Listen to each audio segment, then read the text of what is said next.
నమస్తే. శ్రీ గురుభ్యో నమః. శ్రీమాత్రే నమః. శ్రీమాత శ్రీ మహారాజ్ఞి శ్రీమత్ సింహాసనేశ్వరి చిదగ్నికుండ సంభూత దేవకార్య సముద్యత ఆదిత్యాయ చ సోమాయ మంగళాయ బుధాయ గురు శుక్ర శనిభ్యే రాహవే కేతవే నమః. ఫిబ్రవరి మాసంలో రెండవ పక్షానికి గోచార ఫలితాలు ఎలా ఉన్నాయని చూడడానికి ముందుగా అసలు గోచారంలో మారేటువంటి గ్రహాలు ఏంటో చూద్దాం. మనకి రెండవ పక్షంలో మారుతున్నటువంటి వాటిలో ముందుగా మిథునంలో అయితే యథావిధిగా గురుడు ఉంటాడు, కుంభంలో రాహు, సింహంలో కేతువు, మీనంలో శని. వీటితో పాటుగా మనకు 15వ తారీఖు తర్వాత అంటే మనకు మారేది ముఖ్యంగా రవి మారుతున్నాడు. ఈ రవి కుంభరాశిలోకి రాహుతో పాడుతున్నాడు. అలాగే కుజుడు కూడా 23వ తారీఖు చివరిలోనే మాసాంతంలో కుజుడు కూడా కుంభరాశిలోకి మారడం అనేది కనిపిస్తుంది. ఇలా ఈ గ్రహాలు ఇలా ఉపస్థితి అయినప్పుడు మరి 12 రాశుల వారికి ఈ 15 రోజులు అంటే చివరి పక్షంలో ఎలా ఉంటుందో చూద్దాం.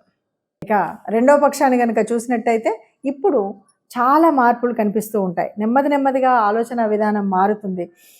మీరు ఇప్పటి వరకు అనుకున్నటువంటి స్థితి నుండి ఇప్పుడు మంచి ఒక విశ్వాసాన్ని పెంపొందించుకునే తీరుగా వస్తుంది, ప్రశాంతత వస్తుంది, సంపద పెరుగుతుంది, ఆలోచన విధానం పెరుగుతుంది, ఆరోగ్యం బాగుపడుతుంది. అన్నింటికి మించి ఆరోగ్యం బాగుపడుతుంది. నిన్న మొన్నటి వరకు ఎంతో వద్దన్నా కూడా మొదటి పక్షంలో ఏ పరిస్థితి ఏంటంటే ఖర్చులు ఏది వద్దన్నా ఎందుకు ఖర్చు పెడుతున్నామో ఏం చేస్తున్నామో తెలియకుండా, అవి అవసరానికా అనవసరమా తెలియకుండా చేసినటువంటి ఖర్చులన్నీ ఇప్పుడు నెమ్మదిగా ఖర్చులన్నీ తగ్గుతాయి. ఆరోగ్య విషయంలో మెరుగవుతుంది. అంతేకాదు సంపద నెమ్మదిగా పెరుగుతుంది. మానసికంగా చెప్పాలంటే మంచి ప్రశాంతత వస్తుంది. ఎప్పుడైతే ఇవన్నీ వస్తున్నాయో తెలియకుండానే ఒక మంచి ఆలోచన విధానం వస్తుంది కాబట్టి, ఆరోగ్యంలో మార్పు వస్తుంది కాబట్టి చక్కనైనటువంటి ఎదుగుదల కనిపిస్తుంది. ఇది ఎక్కడెక్కడ కనిపిస్తుంది అంటే మీరు చేసేటువంటి వృత్తి వ్యాపారాలలో చక్కటి ఎదుగుదల కనిపిస్తుంది. ఎందుకంటే మీ ఆలోచన సరళి మారింది, కోపం తగ్గింది, ప్రశాంతత పెరిగింది. ఎప్పుడైతే కోపం తగ్గి ప్రశాంతత పెరుగుతుందో మనం ఆలోచించేటువంటి ఆలోచనలు చక్కటి ఆలోచనలుగా అయిపోతాయి. దానివల్ల ప్రయోజనం అధికంగా ఉంటుంది. ఈ రకంగా చెప్పాలంటే రెండవ పక్షం చాలా గతకాలమును పోల్చినట్టయితే చక్కటి పక్షం కింద మనం చెప్పవచ్చు. ప్రస్తుతం ఇప్పుడు మనం చూస్తున్నటువంటి గోచారం ఇది ఫలితాలు అని మనం చెప్పడానికి ముందుగా ఒక మాట చెప్పాలి. ఎప్పుడైనా సరే ప్రతిరోజు నిత్యం గ్రహాల మార్పు అనేది జరుగుతూనే ఉంటుంది. సరే, కొన్ని గ్రహాలు ఒక నెల పట్టొచ్చు, కొన్ని 30 రోజులు, కొన్ని 45 రోజులు, ఇలా మనకు తెలుసు. గ్రహాలు మారుతున్నప్పుడు తప్పనిసరిగా ఆ గ్రహ ప్రభావం అనేది మన మీద పడడం అనేది సహజం.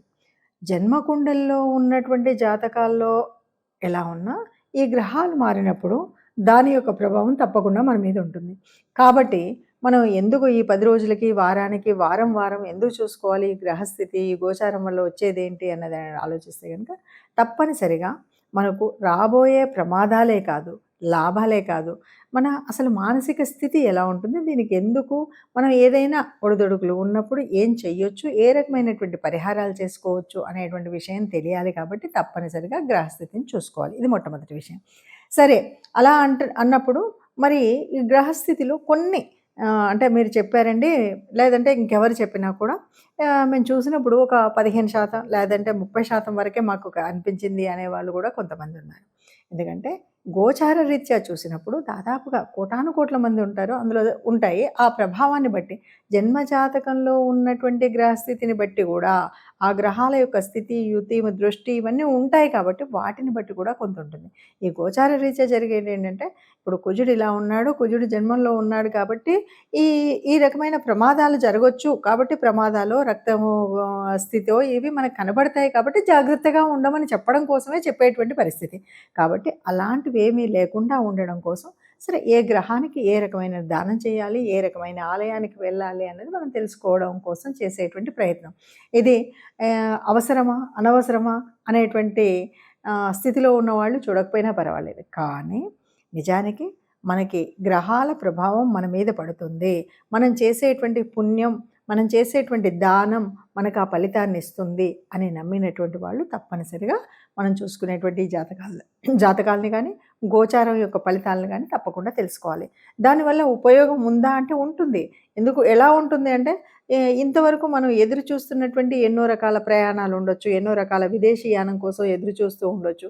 మరి 12లో ఉన్నటువంటి గ్రహ సంచారం అంతా కూడా దానికి అనుకూలంగా ఉన్నది. ఆ సంగతి తెలియక మనం ఇప్పుడు ప్రయత్నం చేయకపోతే ఆ అవకాశం కోల్పోయేటువంటి పరిస్థితి ఉంటుంది. అలాగే కొన్ని ప్రమాదాలు పొంచి ఉన్నప్పుడు కాస్త జాగ్రత్తగా ఉంటే ఆ ప్రమాదాల నుండి తప్పుకునేటువంటి అవకాశం ఉంటుంది. అందుకని మంచికైనా, చెడుకైనా గ్రహస్థితి అనేది మనకు తెలియాలి కాబట్టి తప్పనిసరిగా గోచారరీత్యా ఉండాలి.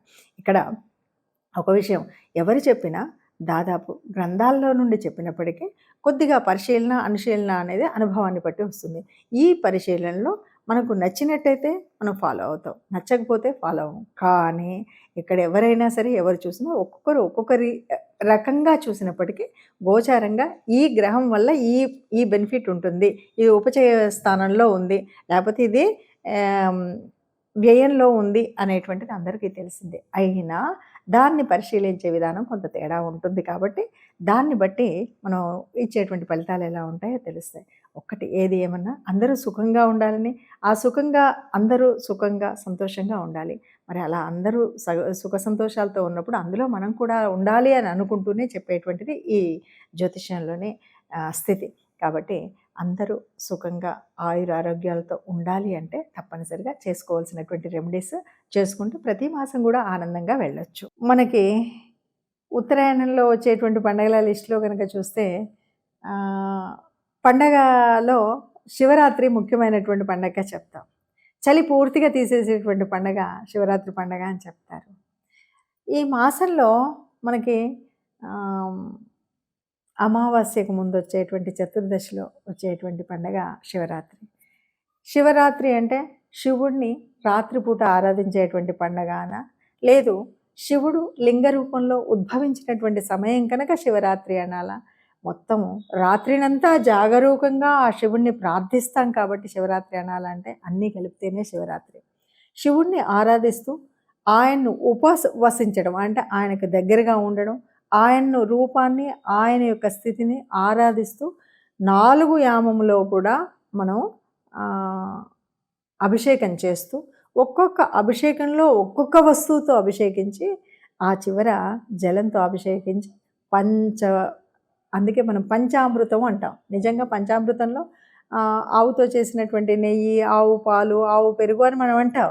కానీ ఇది ఒక్కొక్క ఆమంలో ఒక్కొక్కసారి ఒక్కొక్క వస్తువుతో చేయాలి. ఇది ఎందుకు చేస్తున్నారు శివరాత్రిలో ఇది ప్రత్యేకించి అంటే ఏమీ లేదు.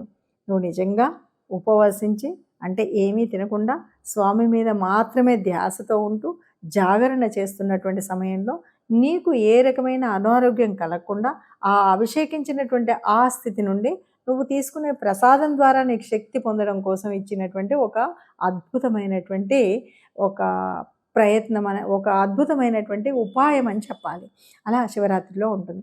సరే, శివరాత్రి గురించి మనం ఎంత చెప్పుకున్నా, శివుడి కథలు ఎంత చెప్పుకున్నా, శివపురాణంలో మనకేమున్నా మొత్తానికి బ్రహ్మ విష్ణు మహేశ్వరులలో ఆదిదేవుడైనటువంటి ఆ శివుడు లింగరూపం దాల్చినటువంటి ఒక అద్భుతమైనటువంటి ఘట్టం ఈ ఘట్టం.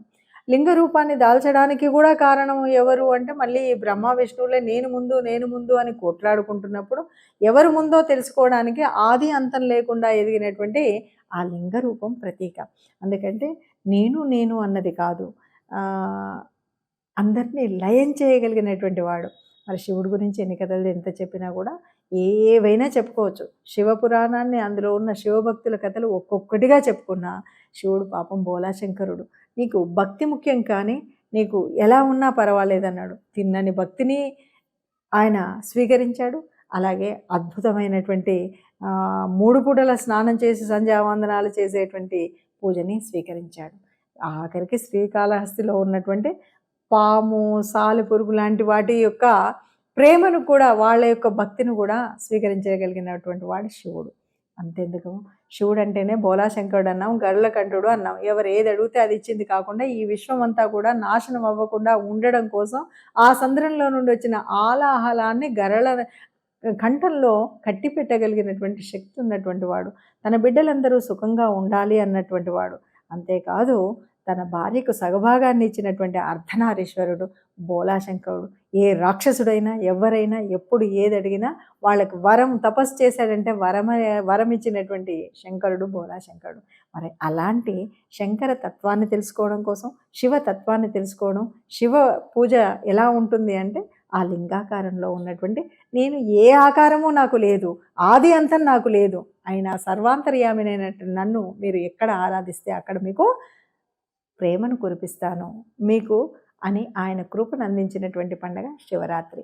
మరి ఆ శివరాత్రిని చక్కగా మనస వాచ కర్మణ మనం మన పద్ధతిలో చేసుకుంటూ మన సంస్కృతిని సంస్కారాన్ని కాపాడుకుందాం.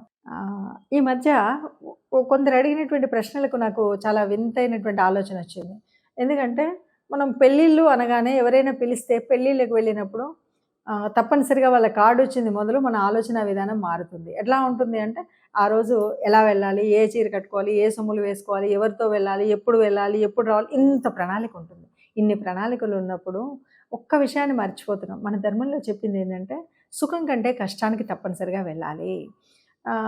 అదేవిధంగా వాళ్ళకి కష్టం వచ్చినప్పుడు పొరపాటున మనం అనుకున్నటువంటి శుభకార్యం కాకుండా ఒక అశుభం జరిగింది, వాళ్ళ ఇంట్లో ఒక చావైంది. ఈరోజు వెళ్ళాలంటే అమ్మో ఈరోజు మంగళవారం, ఈరోజు శుక్రవారం, అసలే మొగుడు చచ్చిపోయాడు, ఇలాంటి ఆలోచనతో చాలామంది విషయాలు నేను ఈ మధ్యకాలంలో అడిగే ప్రశ్నలు కూడా ఇలాగ ఉన్నాయి. నిజానికి కష్టం వచ్చినప్పుడు వెనువెంటనే స్పందించడం మానవ లక్ష్యం. ఇది లక్షణం మొట్టమొదటిది. ఇక రెండవది, నువ్వు పెళ్ళిలో ఎంత వాళ్ళు వైభవంగా ఉన్నప్పుడు నువ్వు పెద్ద పంచుకోవాల్సినటువంటిది ఏం లేదు. కానీ కష్టంలో ఉన్నప్పుడు చేదోడుగా ఉండడం, వాళ్ళకి పెద్దగా మన డబ్బు అక్కర్లేదు, మాట సాయం చాలు. మనం కష్టంలో ఉన్న వాళ్ళ దగ్గరికి వెళ్ళి పలకరించడం అనేటువంటిది చాలా ముఖ్యమైనటువంటి విషయం. దయచేసి చాలామంది చూస్తున్నాం, వాళ్ళు పెద్దవాళ్ళు తెలిసి తెలియక చేసేవాళ్ళు కొంతమంది ఉంటే దాన్నే అలవాటుగా ఆచారంగా తీసుకుని అమ్మో ఈరోజు శుక్రవారం అంట వెళ్ళకూడదు, ఈరోజు మంగళవారం అంట వెళ్ళకూడదు, ఈరోజు తిథి బాగాలేదు, ఈరోజు అష్టమి, ఈరోజు నవమి, ఇవన్నీ కూడా ఏం కాదు. మానవత్వం ముందు ఇవేవి కాదు. మీరు పెళ్ళికి ఎవరైనా పిలిస్తే వెళ్ళినా వెళ్ళకపోయినా బాధపడే వాళ్ళు లేరు నిజంగా. ఎందుకంటే ఇప్పుడు జరుగుతున్నటువంటి పెళ్ళిళ్ళలో వాళ్ళు ఆ ఫోటోలలో ఆ వచ్చిన చుట్టాల్లో ఎంతమందిలో ఎవరు వచ్చారు ఎవరు రాలేదని గుర్తుంచుకునేంత కూడా లేదు. కానీ కష్టంలో నువ్వు వెళ్ళి నువ్వు పలకరించిన మాటకు గుర్తుండిపోతుంది. ఆ కష్టంలో సానుకూలమైనటువంటి మాటలు వాళ్ళకి చాలా అవసరం. దయచేసి ఇలాంటివి ఆలోచించకుండా సుఖంలో వెళ్ళడం మానేసినా పర్వాలేదు, కష్టంలో వెళ్ళండి, కష్టంలో తప్పనిసరిగా వెళ్ళండి. ఇంకొక విషయం, ఆ కష్టపడేటువంటి వాళ్ళు నిజంగా డబ్బున్న వాళ్ళు ఉంటే సంతోషం, మనము డబ్బులు ఇవ్వకపోయినా పర్వాలేదు. పెళ్ళిళ్ళలో బాగా డబ్బున్నోడికి పెడితే వాడు రిటర్న్ గిఫ్ట్ల పేరుతోటి ఖర్చు పెట్టేది చాలా ఎక్కువ.